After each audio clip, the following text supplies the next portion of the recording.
With so many articles being written on the benefits of using coconut in our food preparations, people get disturbed when someone writes against alleged bad effects of the coconut products for human consumption.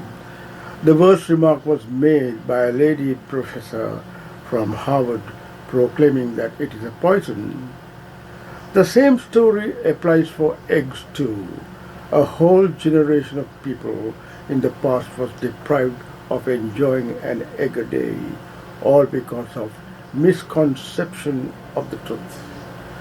For everyday use in the kitchens, coconut milk is used to thicken and flavor the curries, and secondly used for frying foods. Other than that, coconut is being heavily used in chocolates, toffees, cosmetic products like soap, shampoo, among others. You cannot beat the taste of a good wholesome ball mix. To go with all Asian foods like hoppers, rice and curry, pittus, string hoppers, and other staples. You must be an Asian or a Pacific Islander to know the taste of foods prepared with coconut and its health benefits, and also those Westerners living in Asian countries. The Western world people will never understand this. They will condemn coconuts even without seeing a coconut palm tree, and that is the situation. Now let us talk about coconuts used for thickening and flavoring Asian curries. For each curry for a family, half the contents of a full coconut flesh are scraped, then squeezed through a cheesecloth to extract the liquid as milk and added on when the curry is being simmered. The first lot of squeezed milk is thick and second lot is thin. Because this milk contains saturated fatty acids, has been linked with heart disease. Different sources of saturated fats may affect our bodies in different ways. Also, genetics play a role in how people metabolize saturated fats and the degree to which they impact on heart health. Coconut milk, though containing saturated fatty acids, does not increase your cholesterol levels in your blood and has no bad effects on your heart, unlike saturated fats in other dietary sources.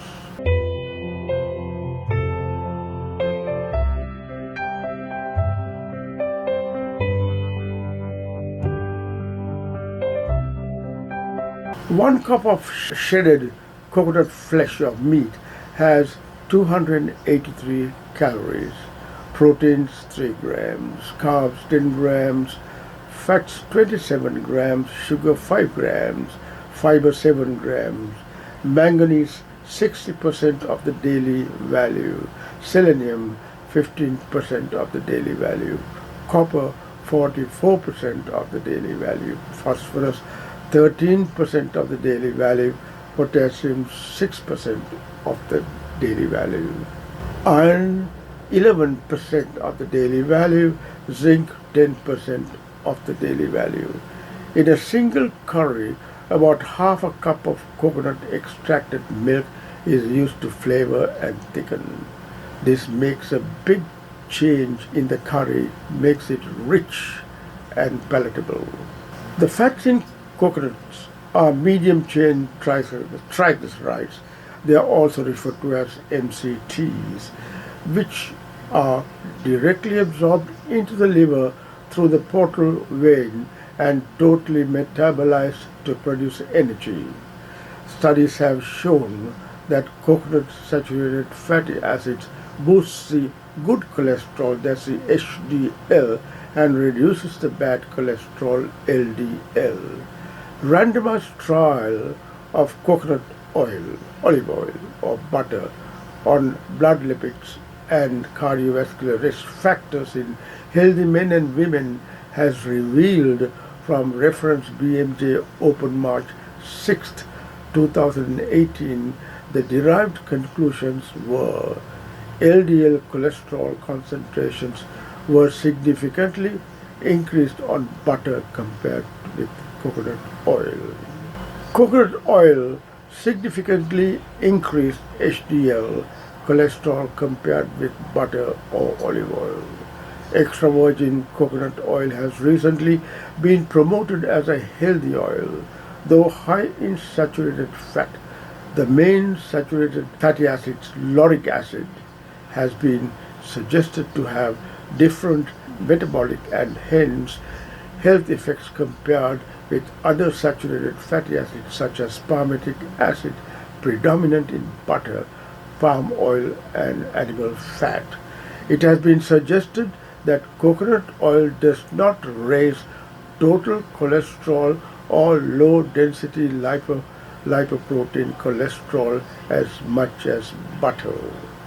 So there is no risk of cardiovascular disease by consuming coconut in your daily staples.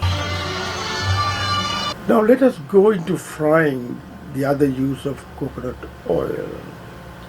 Deep frying with any oil adds a lot of calories to food. The food that you cook is submerged in hot boiling oil.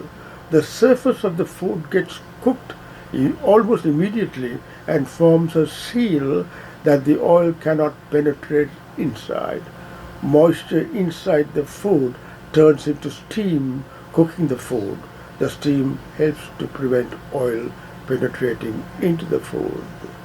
Both saturated oils like coconut and monounsaturated oils like olive oil are more suitable when heated and as the smoking point is high, suitable for baking at high temperatures in the ovens.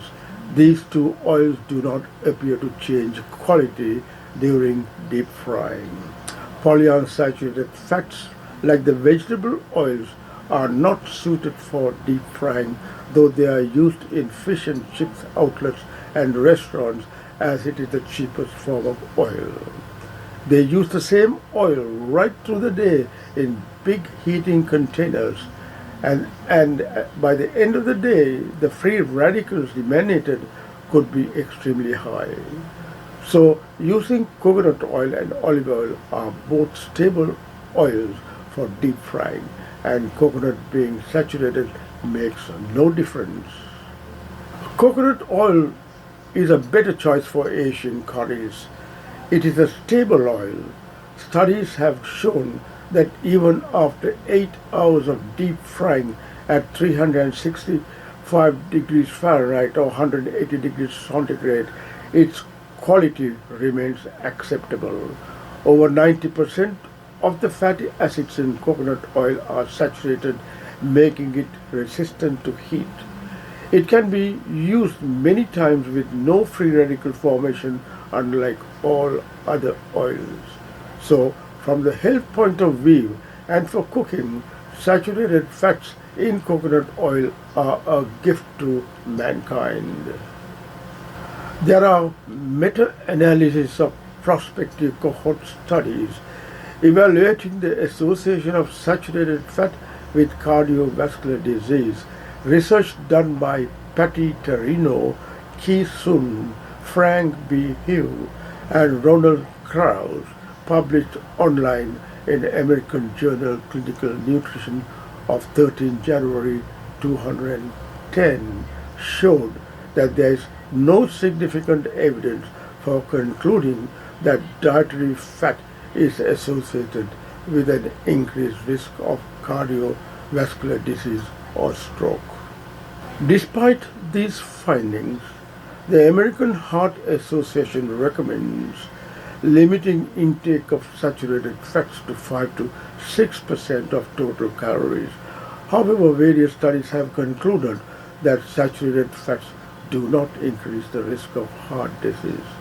The only snag is that deep frying foods is linked to weight gain, especially in people with a family history of obesity. Extra calories come from the coatings, including batter and flour, plus oil that sticks to the food after cooking. There are most saturated fats in animal meats and dairy products. Fatty cuts of beef, pork and lamb, pastries and pies, processed meat such as sausages, burgers, bacon and kebabs have more saturated fat than 90% saturated fat in coconut oil. Still, coconut oil is being condemned for use in cooking oils. Mind you, coconut oil is used in staple foods and the quantity used is so small compared to the saturated fat consumed in the above animal foods. Coconut is a plant food and coconut oils are healthy tropical oils. Why do the Westerners condemn coconut oil used for frying and then milk for adding to curries when the standard American diet is high in saturated fat from meat, cheese, dairy-based desserts such as ice cream, butter and baked goods made with butter? This topsy-turvy situation will last until our people believe in what we say. In conclusion, let me say, coconut is a fruit, and if doctors recommend 5 servings of fruit a day, I will ask you to include coconut also. Do not be fooled. Use coconut meat in your curries to get that exquisite Asian taste and forget about cholesterol levels. Enjoy the tropical fruit daily in your staples.